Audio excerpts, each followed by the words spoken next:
Last day na pala ng simbang gabi, dapat maparamdam ko sa kanila ang diwa ng Pasko sa pagkanta ko. Okay, game. Kumukti. Ay, Diyos ko! Ano yan? Ba't may ganyan? Ay, anak yan ni Aling Bebang, bakit nagkakakantay ng ganyan? Hindi naman yan choir, di ba? Pinaglalaruan ng iyong mga mata. Diyos ko, tinan niyo, parang proud pa siya sa ginawa niya. OMG, ang bango talagang magluto ni Mama. Mukhang masarap talaga. Ma, ang bango naman po ng niluluto Ay, niyo. mabango talaga, tsaka masarap pa tong spaghetti ko. Grabe, ang bango nga po talaga. Sana nga po matutunan ko po yung Ay, spaghetti. matututunan yung Ituturo ko sa specialty, ito, no? nak, balang araw. Tuturo ko sa ito. Para po pag nag-asawa po ako, magagawa ko rin po yan. Asawa ka, Diyos ko, asawa ka Tsaka na sa bakit isip ang dami mo. po? Eh, malamang maraming kakain, dami Hindi tayong ba, sige bisita. Huwag mong kakamayin. Ha, Diyos ko, bakit pag po? ginapanis, hanggang New Year pa natin yan. Hanggang New Year pa yan? Oo, hanggang New Year pa yan. Namamas ko po. Ay, Sheila, masyado ko ng matanda para mamasko. Ano po, bata pa po ako, 25 pa lang po ko, Ninong. Pag Grabe may naman buhok po na sa kayo. private part, bawal na mamasko, Sheila. Wala pa, balahibong pusa pa lang to. Eh, di ganun pa rin, meron ka pa rin yan. Nag-shave ako, Ninong. New Year na, dapat may New Year resolution na ako. Okay, sige. Okay, simula ngayon, hindi na ako magpupuyat. Tama, hindi na ako magpupuyat. Ano to? Hala, 2 a.m. na? Di pa ako natutulog. Pinapromise ko rin na magtitipid na rin ako, hindi na ako gagastos ng kung ano-ano. Please, look what I found. Oh, girl, nag-sale. Ang dami kong nabiling sapatos. Girl, kala ko magtitipid ka na ngayong taon. Ha? Shit. Hindi na rin ako mangungutang at magbabayad na ako kung may utang man ako. Bebe, oy, kamusta? Lakas baka gimmick ha, yung utang mo girl, bayaran mo Ano naman. naman makasingil, kala mo naman di ba bayaran? Ay, 10 months na utang mo. Oh, 10 months pa lang naman, nakakala mo nagsang taon na yung utang ko sa'yo. Grabe, parang di kaibigan. Magda-diet na rin ako, hindi ako puro kain, tama? Saan tayo kakain? Ha? Eh di, sasanggipis na lang tayo, tsaka sa buffet. Akala ko ba diet ka Oh, ngayon? doon na lang. New Year's resolution mo yun, di ba? Ano ka ba? Hindi, okay lang. Nag-diet na ako noong January, so okay. Okay, sa play natin, kailangan natin ng Mama Mary. Dapat yung gaganap is magaling umarte. Magaling daw umarte? Mukhang ako na to ah. Okay, ipapakita ko sa kanila ang Mama Mary na acting. Basilio! Ay, Diyos ko! Christine! OMG, yan na naman siya. Basilio! Girl, Mama Mary Christine! daw, bakit ka nagsisisa dyan? Ibang play yan.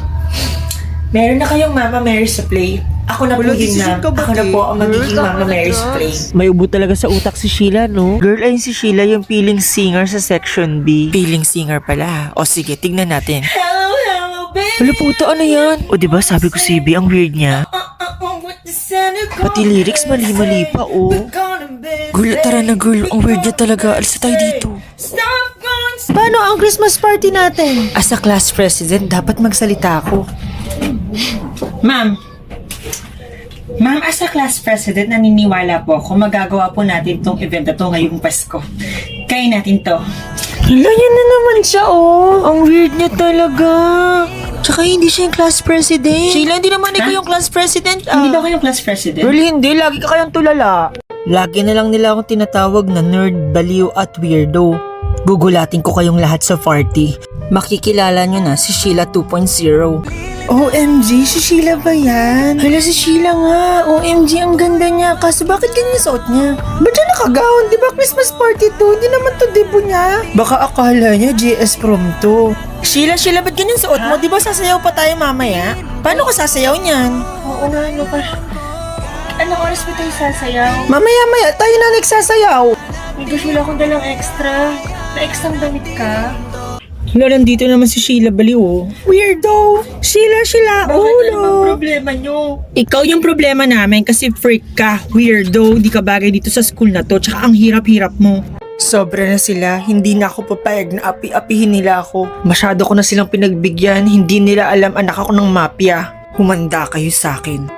Naku, nandiyan na naman ang weirdo na si Sheila. Ay naku, alam mo ba, dapat wala ka na doon. Ah! Oh my God! OMG, meron siyang beret! Sheila, sorry! Ano? So, sino ngayon ang nagwagi? Eh, di tinatawag yung baliw, si Sheila. Sheila! Miss Sheila! Nakatunganga ka na naman dyan. Ma'am? Nagle-lesson. Imagination ko na naman pala. Sorry Sorry po. Happy birthday po, Lord. Ang wish ko po ngayong Pasko, sana magustuhan ako ni Totoy kasi mahal ko po siya. Yun lang po, kita-kits na lang po sa heaven. Ay, joke lang po, Lord. Amen. Sana bigyan ako ni Lord ng sign, no?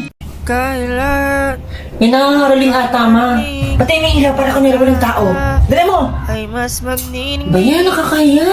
Nakita mo may ilaw tayo. Pantayin mo na. Ikaw sige, ikaw magbigay ng pera doon ha. Wala nga akong pera dito. Dali mo na. Ay, may liwanag. Marangan yan eh. Sige nga. Ano namatay yung ilaw? Silipin mo ako sino yung nangangaroling na yan. Wait, matignan ko. Ay, nasan sinuot kong tube kanina, yung hinubad ko. Eh, dito sa labana, ang baho na nun. Suotin ko, tapos buksan mo yung ilaw, mahal. Nandiyan yung crush ko yung nangangaroling. Kalandian talaga ng batang to. Ay, Totoy na padalo. Hindi, nangangaroling ako, Sheila. Nangangaroling. Sorry namatay yung ilaw ha, kasi nagka-problema lang. Dito na yung ilaw kasi namin, pero naayos na agad ngayon. Lord, eto na po ba yung sign na pinag-pray ko kaninang umaga? In fairness sa anak ko, ang gwapo ng crush niya.